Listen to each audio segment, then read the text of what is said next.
welcome back to the reading of The Poem of the Man God, written by Maria Valtorta, Volume 2. Chapter 270, Departure in the Direction of Tarichea. 5th September, 1945. Jesus goes back to the house at dead of night. He enters the kitchen garden silently. He looks for a moment into the dark kitchen. He looks into the 2 rooms where are the mats and beds. They are empty also. Only the changed clothes piled on the floor tell that the apostles have come back. The house is so silent that it seems uninhabited. Jesus, making less noise than a shadow, goes up the little steps, immaculate white in the whiteness of the full moon, and arrives on the terrace. He walks along it. He seems a ghost, moving about silently. A bright ghost. In the white incandescence of the moon, he looks taller. He looks thinner and taller. He lifts with one hand the curtain at the door of the upper room. It had been left down since John's disciples had entered with Jesus. Inside there are the apostles, sitting here and there, in groups or alone, with John's disciples and Manaen. There is also Margium, sleeping with his head on Peter's knees. The moon illuminates the room, entering with its phosphorescent rays through the wide open windows. No one is speaking, and no one is sleeping, with the exception of the boy, who is sitting on a mat on the floor. Jesus enters quietly, and Thomas is the first to see him. "Oh, Master!" he exclaimed, starting.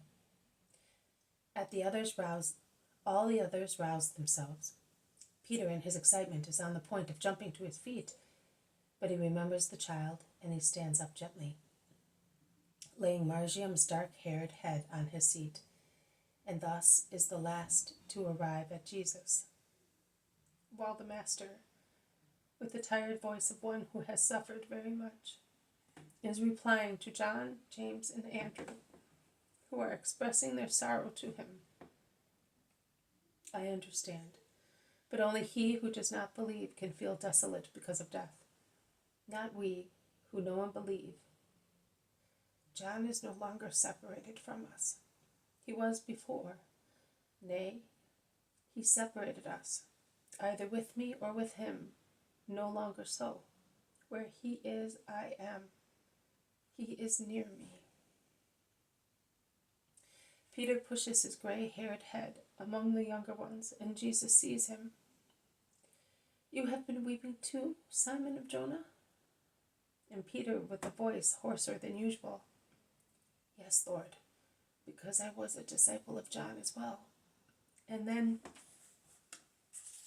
last Sabbath Eve, I was complaining that the presence of Pharisees was going to embitter our Sabbath. This is really a bitter Sabbath. I brought the boy to have a more enjoyable Sabbath.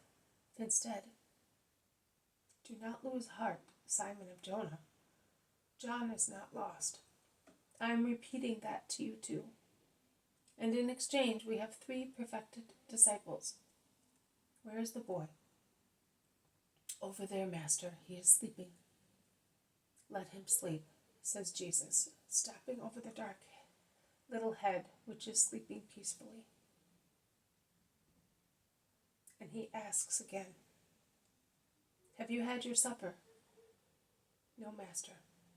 We were waiting for you, and we were worried because of your delay, as we did not know where to look for you, and we seemed to have lost you as well." "We have still plenty time to be together." "Well, prepare the supper, because afterwards we shall go to another place. I need to be alone among friends, and if we are here tomorrow, we shall always be surrounded by people. And I swear to you that I would not put up with them, particularly with those snakes of Pharisaic souls, and it would be most unfortunate if a smile escaped them concerning us in the synagogue. Be good, Simon. I have thought of that as well. That is why I came back to take you with me. The excitement on their faces can be better seen in the light of the little lamps that have been lit at the two ends of the table. Only Jesus is majestically solemn, and Margium smiles in his sleep. "The boy has already had his meal," explains Peter. "It is better to let him sleep then," says Jesus. And in the middle of his disciples, he offers and hands out the frugal food, which is taken without appetite, and the supper is soon over. "Tell me now what you have done," says Jesus encouragingly. "I went with Philip into the country at Bethsaida, and we evangelized and cured a sick boy," says Peter. "In actual fact, it was Simon who cured him," says Philip, who does not wish to ascribe to himself a glory not belonging to him. "Oh Lord, I do not know how I did it. I prayed hard with all my heart because I felt sorry for the little sick boy. I then anointed him with oil. I rubbed him with my coarse hands, and he was cured. When I saw him color up and open his eyes, that is, when I saw him revive, I was almost afraid." Jesus lays a hand on his head without speaking. "John amazed people by expelling a demon, but I had to speak," says Thomas. "Your brother Judas also did it," states Matthew. "Andrew too," says James of Alphaeus. "Simon the Zealot instead cured a leper. Oh, he was not afraid of touching him, and he said to me, 'Be not afraid. By the will of God, no physical disease will affect us,'" says Bartholomew. "You are right, Simon. And what about you two?" Jesus asks James of Zebedee and the Iscariot, who are a little farther away, the former talking to the 3 disciples of John, the latter being all alone and sulky. "Oh, I did nothing," says James. But Judas worked 3 wonderful miracles: a blind man, a paralytic, a possessed man. He looked like a lunatic to me, but that is what people said." "And you are pulling a long face when God has assisted you so much?" exclaims Peter. "I can be humble as well," replies the Iscariot. "And we were guests of a Pharisee. I was rather embarrassed, but Judas knows how to deal with them, and he really appeased the Pharisee. On the first day he was standoffish, but later, is that right, Judas?" Judas nods without speaking. "Very well, and you will do better and better. We shall be all together next week. In the meantime, Simon, go and prepare the boats. You too, James." "For everybody, Master? They will not contain us." "Can you not get another one?" "Yes, if I ask my brother-in-law. I will go. Go, and come back as soon as you are ready, and do not tell them too much." The 4 fishermen leave. The others go downstairs to get their sacks and mantles. Manaen stays with Jesus. The boy continues to sleep. "Master, are you going far?" "I do not know yet. They are tired and depressed. I am too. I am thinking of going to Tarichea, into the country, to be alone in peace."